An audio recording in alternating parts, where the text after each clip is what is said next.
Bismillahirrahmanirrahim. Assalamualaikum warahmatullahi wabarakatuh. Jumpa lagi di channel Bintang 275. Untuk video kali ini saya akan membahas yaitu tentang spot welder ya. Ini di depan saya ini ada alat spot welder. Ini pabrikan, sedangkan yang ini adalah alat spot welder rakitan karya anak bangsa ini. Nah, ini karya teman di grup baterai ya ini nanti saya kasih kontaknya kalau ada teman-teman yang mau order ya. Ini akan saya review ini. Nah, sebelumnya spot welder ini adalah alat untuk merangkai baterai seperti ini ya. Nah, ini spot welder itu las titik, dimana ini berfungsi untuk merangkai baterai seperti ini. Nah, kalau ini kan bahannya dari nikel lah. Ini kan kalau banyak kan kalau disolder kan banyak yang susah ya kalau nggak dibersihkan. Mungkin ada yang sudah dibersihkan, ada yang sudah dikerek, itu kadang ada yang nggak bisa nempel ya. Sebenarnya kalau untuk baterai seperti ini sendiri, ini kalau saya pribadi ini tidak disarankan untuk disolder. Kenapa? Karena kalau pada saat disolder itu baterai ini akan panas dan dia akan mengurangi nilai resistansinya. Nah, resistansinya akan naik dan dia akan rusak baterainya ya. Nah, ini salah satunya adalah dari pabriknya itu sebenarnya di spot seperti ini, di spot welder seperti ini, di las titik seperti ini ya. Nah, bagi teman-teman yang mau memiliki untuk kelas spot weldernya atau pengen beli, saya sarankan kita harus tentukan dulu listrik rumah kita itu berapa watt. Nah, kalau yang ini dulu pernah saya review ya, videonya mungkin bisa dilihat di playlist atau di YouTube saya yang lain. Nah, ini dia itu tegangannya itu kita lihat aja speknya ya. Ini listriknya itu minimal paling enggak 1300. Nah, ini outnya dia 6 volt, tapi pada saat dia dipakai dia maksimal di 800 ampere. 6 volt kali 800 ampere berarti dia 4800 watt. 4800 watt. Kalau listrik 1300 2200 pasti jeglek ini ya. Makanya saya kalau pakai listrik itu paling enggak, kalau saya pakai ini alat ini saya pakai PLTS. Kalau nggak pakai PLTS, listrik PLN saya nggak kuat ini ya. Ini kan, nah ini puncaknya dia bisa sampai 4800 watt. Ini teman-teman bisa lihat ya ini ya. Nah, ini kalau yang jadi kendala teman-teman kan paling kalau beli pabrikan kan seperti itu. Kendalanya banyak yang sudah terlanjur beli, ternyata begitu dipakai di rumah nggak bisa. Nah, alasannya kan apa? Karena listriknya rumah nggak kuat. Nah, ini salah satu atau solusinya itu adalah DI seperti ini. Nah, dengan alat ini kita hanya cukup menyiapkan yaitu baterai 12 volt atau mungkin super kapasitor juga bisa 12 volt yang ampernya besar. Nah, ini nanti kita akan review. Nah, untuk hasilnya kan seperti ini ya kira-kira ya. Simak terus videonya. Oke, ini adalah alatnya, dimana ini adalah versi yang keempat, yaitu versi yang sudah disempurnakan dari versi-versi sebelumnya. Salah satu kelebihannya adalah dia tidak membutuhkan listrik yang besar seperti yang tadi ya, seperti yang pabrikan, tapi kita hanya membutuhkan baterai yang gede. Nah, ini kebetulan saya ada baterai Livepo 4 ya ini ya. Ini Livepo 4 saya konfigurasikan 4S 1P ya. Ini 12 volt 100 Ah. Ini untuk BMS nya dia 30 ampere, dia hanya untuk ngecas saja.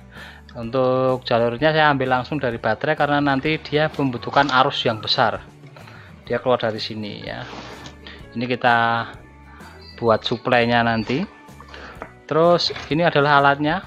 Ini terdiri dari dua jalur kabel, dimana jalur ini adalah untuk jalur input ke baterai atau sumber tenaga atau aki ya.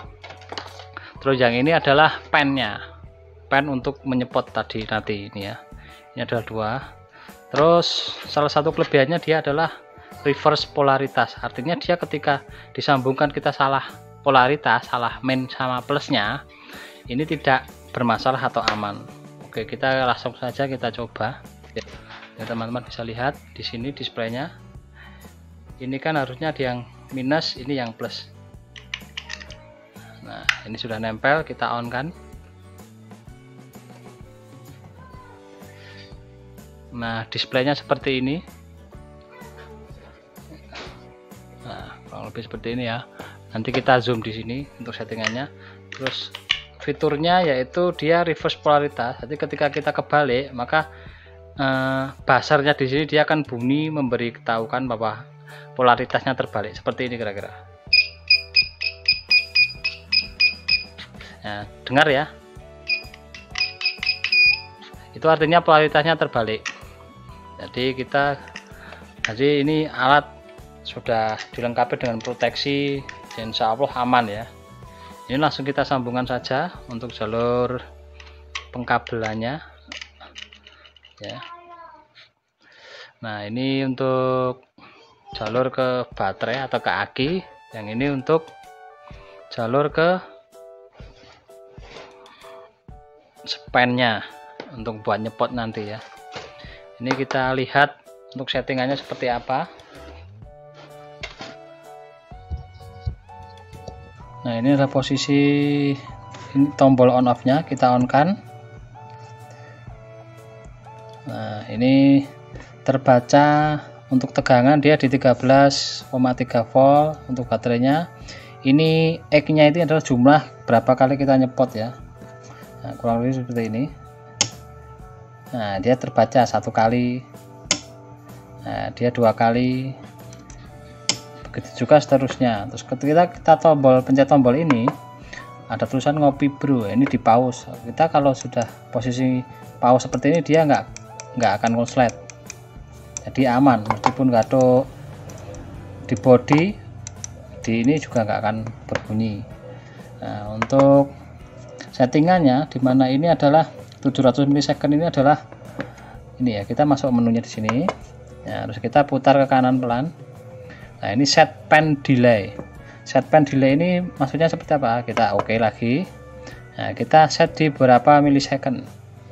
Untuk idealnya kata penciptanya ini jangan ya, semua tergantung kebutuhan kita sih sebenarnya. Kalau mau ngebut ya untuk milisecondnya di lebih kecil. Nah, ini biasanya saya buat di 600 atau di 700 ya, seperti ini. Nah, ini maksudnya seperti apa?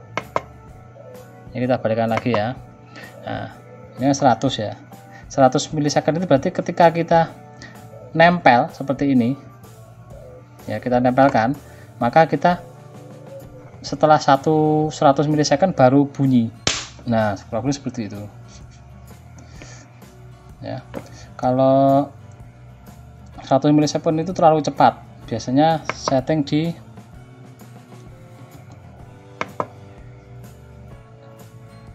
600 atau 700. Nah, kurang lebih seperti itu. Yang ini kita coba untuk baterai ya. Nah, ini untuk baterainya. Ini kita lihat 700 milisecond, berarti ketika kita on kan, kita sambungan seperti ini, head 1 2 3. Nah, 700 milisecond dia baru on. Kalau kita setting lagi di berapa? Set pen delay ini semakin gede, artinya dia semakin lama. Nah, ini paling gede dia di 2000 milisecond, artinya dia di 2 detik. Ini kita coba ya, di 2000 milisecond ya. Nah, setelah 2 detik dia baru on. Nah, kurang lebih seperti itu ya. Jadi semua tergantung dari teman-teman, nanti kita kebutuhan berapa. Terus berikutnya adalah ini, kita kembalikan lagi di 700, set pulse power. Nah, set pulse power ini adalah ini powernya berapa arus di settingannya. Contohnya ibaratnya itu dia adalah transmisi ya. Nah, powernya dia di set berapa, 1 2 dan 3. Ini ada hanya di versi yang keempat saja, versi sebelum-sebelumnya dia belum ada. Ini kita pakai set power yang 1 saja. Terus kemudian adalah ini udah, kita back. Terus ini kalau kita ngeset yang ini 3 milisecond ini adalah lamanya nempel di sini. Ketika ini kita tempelkan di baterai ya, ini ya, dia lamanya sekitar 6 milisecond. Kalau kita set ini kalau bisa jangan lebih dari 80 milisecond paling gede. Ini settingannya di maksimal di 50. Ini terlalu lama. Biasanya kalau saya biasanya setting di bawah 10 milisecond, 4 milisecond atau di 6 milisecond. Nah ini ya, tek. Nah dia lamanya nempel di sini itu 0,65 milisecond. Kalau yang ini 4 ini ya, kita begitu nempel dia nempelnya itu 4 milisecond. Nah kurang lebih seperti ini ya. Untuk hasilnya ya ini kita bisa lihat. Nah, ini sangat kuat sekali. Ini saya pakai, nah ini nggak bisa, ini sangat keras banget ini.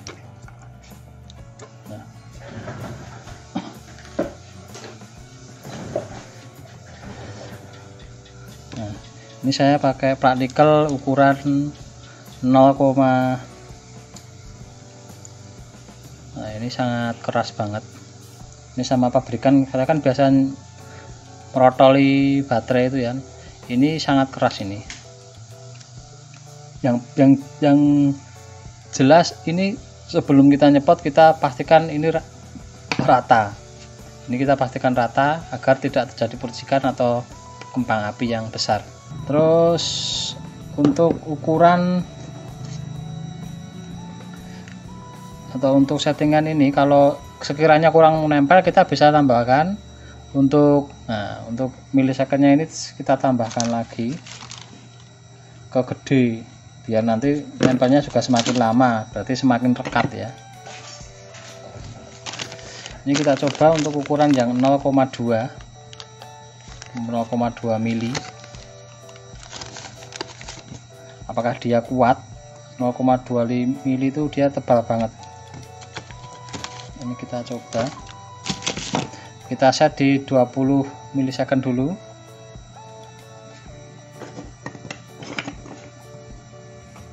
Apakah dia mampu?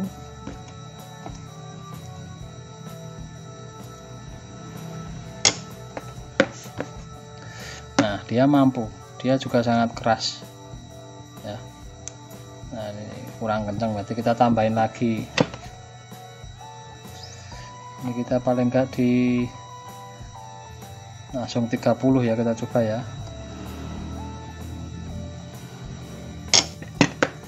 Wah ini rekat banget ini. Nah ini dia mampu nempel ini, padahal ini platnya tebal banget. Ini plat 0,2 ya. Ini pakai mesin saya sendiri saja dia nggak mampu. Nah ini tebal banget. Ini 0,2 mili ini. Dia mampu nempel ini.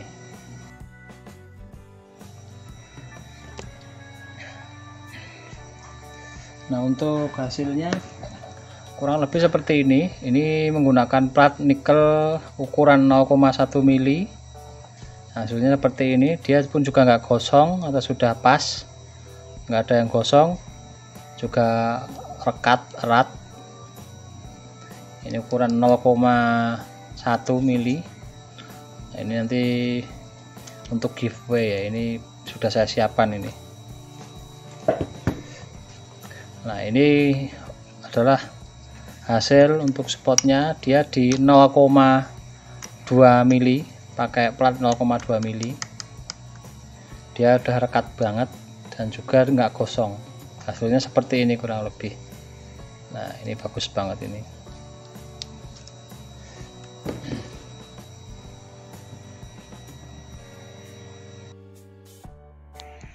Ya kira-kira seperti itu untuk review produknya. Nah ini adalah hasilnya. Nah lagi antara ini sama ini, kalau saya lebih recommended yang ini. Cuman kita lihat untuk banyak seginya ya, dari untuk harga dan efisiensinya ya. Kalau untuk kebut-kebutan, kalau untuk pabrikan bagusnya ya bagus yang ini karena harganya pun juga mahal ya. Ini cuman ini kelemahannya yaitu kita butuh listrik PLN yang gede. Kalau listrik kecil ini nggak bisa. Jadi kalau buat teman-teman yang mau memiliki atau pengen punya spot welder, kita harus pertimbangkan dulu. Salah satu faktornya adalah untuk kegunaan, kita buat harian atau hanya untuk sekedar hobi. Kalau hanya untuk sekedar hobi, saya sarankan lebih baik pakai yang DIY seperti ini. Selain meskipun ini DIY, tapi dia performnya dia melebihi dari ini. Semua tergantung dari settingannya juga ya. Yang penting ini kita punya baterai yang ampernya sudah besar untuk suplainya. Kita bisa menggunakan aki motor atau aki mobil bekas juga bisa, cuman untuk hasilnya mungkin kurang sempurna karena ampernya pun kurang gede, kurang nendang gitulah. Kalau yang ini kelemahannya dia untuk pennya dia panas karena dilewati arus yang besar. Nanti kalau kira-kiranya sudah hangat ya kita harus berhenti dulu. Kalau yang ini kan enggak ya, karena ini pennya pun juga besar ya, juga gede, jadi kita pun juga nggak kepanasan pada saat dipegang. Nah ini pennya. Nah ini juga bisa ada standnya seperti ini, jadi kita nggak usah repot-repot pakai stick pakai ini. Kalau kita pakai stick, kalau pakai ini nggak terjangkau, kita juga bisa pakai stick, itu kelebihannya. Kalau yang lain saya kira juga sama berarti untuk kegunaannya ya. Ini hasilnya kurang lebih seperti ini, rapi dan tidak gosong sama seperti pabrikannya. Nah, untuk teman-teman yang pengen memilikinya, nanti untuk kontak personnya nanti saya tuliskan di deskripsi, bisa hubungi langsung sama sellernya ya, untuk penciptanya ini. Nah ini kurang lebih seperti itu untuk review saya kali ini. Jika ada yang mau ditanyakan silahkan tulis di kolom komentar ya. Untuk harganya intinya dia murah, dia nggak sampai 1 juta. Kalau yang ini harganya itu kemarin saya beli itu hampir 4 jutaan ini dulu. Kalau sekarang mungkin lebih atau mungkin murah, nggak tahu ya. Kurang lebih seperti itu. Terima kasih sudah menonton, semoga bermanfaat. Sampai jumpa di video berikutnya. Wassalam.